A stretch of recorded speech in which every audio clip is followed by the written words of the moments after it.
Hi കൂട്ടുകാരെ, പുതിയൊരു വീഡിയോയിലേക്ക് എല്ലാവർക്കും സ്വാഗതം. അങ്ങനെ രഘുവിനോട് ശബരി പറയണ ഒരു ഗാർമെൻറ്റ്സ് കമ്പനി ഉണ്ട്, അത് എന്തായാലും എനിക്ക് വരാൻ സമയമില്ല, നിങ്ങൾ എന്തായാലും ധനേട്ടനെ കൊണ്ട് പോയിക്കോളൂ. അത് കേൾക്കുന്ന ധനൻ ഞാൻ കൊണ്ടുപോകാൻ തയ്യാറാണ് എന്ന് ധനനും പറയുന്നുണ്ട് കേട്ടോ. അങ്ങനെ ധനനും കൂട്ടിയിട്ട് അവർ യാത്രയാവുകയാണ്. ഇതേ സമയം ഇങ്ങനെ വണ്ടിയിലിരിക്കുമ്പോൾ ശബരി എന്ന് പറയുന്നവൻ വല്ലാത്തൊരു മനസ്സിൻ്റെ ഉടമയാണ്. അവന് നന്മ മാത്രമേ ഉള്ളൂ. അതുകൊണ്ടാണല്ലോ അവൻ്റെ കമ്പനി തകരുന്ന ഒരു പരിപാടിയാണ് നിങ്ങൾക്ക് ഇട്ട് തരാൻ പോകുന്നത്. അതൊരിക്കലും ആരും ചെയ്യില്ല, പക്ഷെ അവൻ അങ്ങനെയൊന്നും ഇല്ല എന്നൊക്കെ അങ്ങനെ പറയുമ്പോൾ അവരെ കുത്തിങ്ങോട്ട് സംസാരിക്കുകയാണെന്ന് അവർക്ക് മനസ്സിലായിട്ടാ. അപ്പോൾ ഉടൻ തന്നെ അമ്പിളി പറയാണ് ഞങ്ങൾക്കതറിയാം. അപ്പോൾ ഉടൻ തന്നെ അത് രഘുവും പറയണിട്ടാ, എന്ത് ഞങ്ങൾക്കറിയാം ശബരിയെക്കുറിച്ച്, അതുകൊണ്ടാണല്ലോ ശബരിയോട് സഹായവുമായി വന്നത്.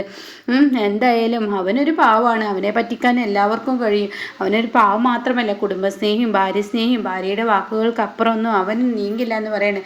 അത് കേൾക്കുന്ന അമ്പിളി അതെന്താണ് അങ്ങനെ പറഞ്ഞത് അല്ലേ, ഇപ്പോൾ ശബരിക്ക് ഇപ്പോൾ എവിടോട്ടും പോകാനൊന്നുമില്ല, പക്ഷെ ദയ പറഞ്ഞിരിക്കുന്നു നിങ്ങളുടെ ഒപ്പം പോകരുതെന്ന്, അതുകൊണ്ട് മാത്രമാണ് ശബരി വരാതിരുന്നത് എന്നൊക്കെ പറയുമ്പോൾ അതിലൊരു കുത്തുണ്ടെന്ന് മനസ്സിലായി കേട്ടോ.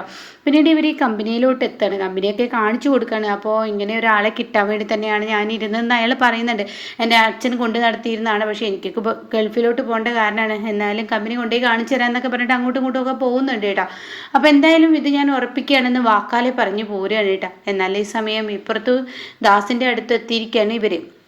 അങ്ങനെ ദാസിനോട് കാര്യങ്ങളൊക്കെ പറയാണ്. അപ്പോൾ ദാസ് പറയാണ്, എന്തായാലും നന്നായി, ഇനി ഒരു കാര്യത്തിലോട്ട് മെച്ചപ്പെട്ട് വരണം, അത് തന്നെയാണ് എൻ്റെ ആഗ്രഹം എന്നൊക്കെ പറയണട്ടാ. അപ്പോൾ ദാസ് പറയണം, എന്തായാലും വാക്കാലെ ഉറപ്പിക്കുന്നതിൽ അർത്ഥമില്ല, വാക്കാലയല്ല, ഒന്ന് ജസ്റ്റ് ഒരു ടോക്കൺ എടുക്കുന്നത് നല്ലതാണ്, അതായത് 1,00,000 രൂപ എത്രയെങ്കിലും കൊടുക്കണം. അപ്പോൾ അമ്പിളി പറയാം 1,00,000 ആണോ, അത് കൊടുക്കുക, അപ്പോൾ 1,00,000 അല്ല, അപ്പോൾ നിങ്ങൾ കമ്പനി തുടങ്ങാൻ എങ്ങനെയാണ് തീരുമാനിച്ചത്, ഞങ്ങൾ ഒരാളെ സഹായിക്കാമെന്ന് പറഞ്ഞിട്ടുണ്ടെന്ന് പറയട്ടോ.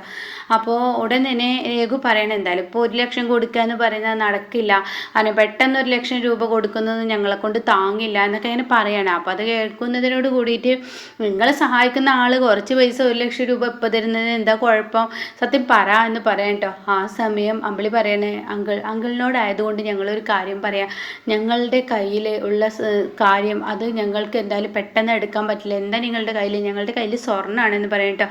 ഇത് കേൾക്കുന്ന ദാസ്, അന്ന് ദാസും ഇന്ദ്രനും കൂടിയിട്ട് രഘുവിനെ രക്ഷിക്കാൻ പോയപ്പോൾ ഉടൻ തന്നെ രഘുവിനോട് പറഞ്ഞ, അതായത് പോലീസുകാരൻ ഇന്ദ്രനോടും ദാസിനോടും പറഞ്ഞ കാര്യത്തെക്കുറിച്ച് ഓർക്കാൻ കേട്ടോ. അതായത് രഘുവിനും ഇതിൽ ഈ ഒരു സ്വർണ്ണക്കടത്ത് ഇതിലൊരു പിടിപാടുണ്ടോ എന്ന് പോലീസിന് സംശയമുണ്ടെന്ന്. അപ്പോൾ ഇന്ദ്രൻ പറയുന്നുണ്ട്, രഘുവിനെ സംശയിക്കുകയാണെങ്കിൽ നിങ്ങളൊരു കാര്യം ചിന്തിച്ച് നോക്ക്, ഓൺലൈനിലായിട്ടാണല്ലോ രഘു ടാക്സി ഓടിയിട്ടുള്ളത്, അതിൻ്റെയൊക്കെ രേഖകൾ ഉണ്ടല്ലോ, പിന്നെ എങ്ങനെ രഘു ഇതിൽ ആളാവും എന്നൊക്കെ ഇങ്ങനെ പറയുന്നത് കേട്ടോ. അപ്പോൾ എന്നിട്ട് ദാസ് അത് ചിന്തിച്ചിട്ട് പറയണം, അപ്പോൾ രഘു നീ ഇതിൽ ഒരാളായിരുന്നില്ല, ഇതിലൊരു കണ്ണി തന്നെയാണില്ലേ നീ എന്ന് പറയണേട്ടോ. അത് കേൾക്കുന്നതിനോട് കൂടി രഘു പറയണ, അയ്യോ ഞാൻ ഇതിലൊരു കണ്ണിയൊന്നല്ല, യാദൃശികമായി എൻ്റെ കൈകളിൽ വന്നു ചേർന്നതാണ്.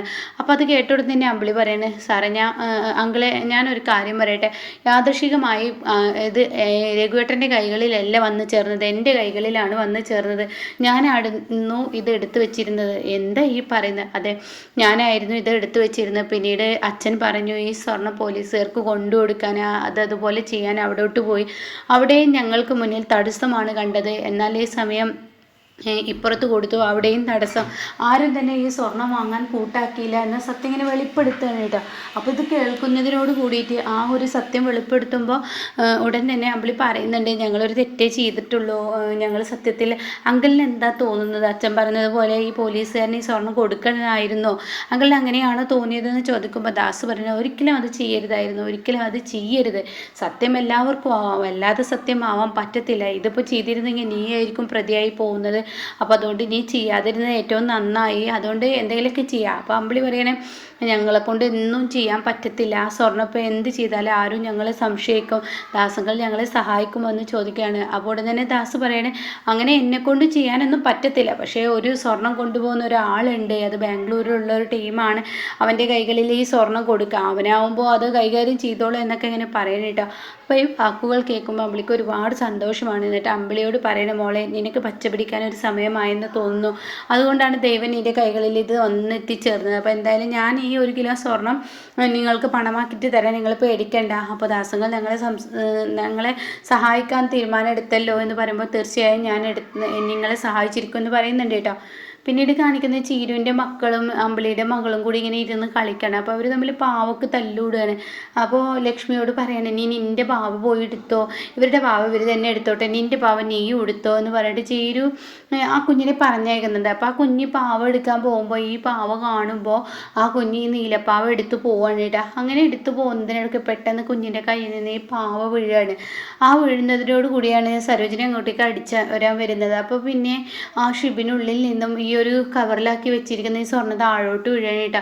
കുഞ്ഞത് ശ്രദ്ധിക്കുന്നൊന്നുമില്ല. കുഞ്ഞത് ആ പാവ എടുത്ത് അങ്ങനെ അങ്ങ് പോവുകയാണ് കേട്ടോ ചെയ്തത്.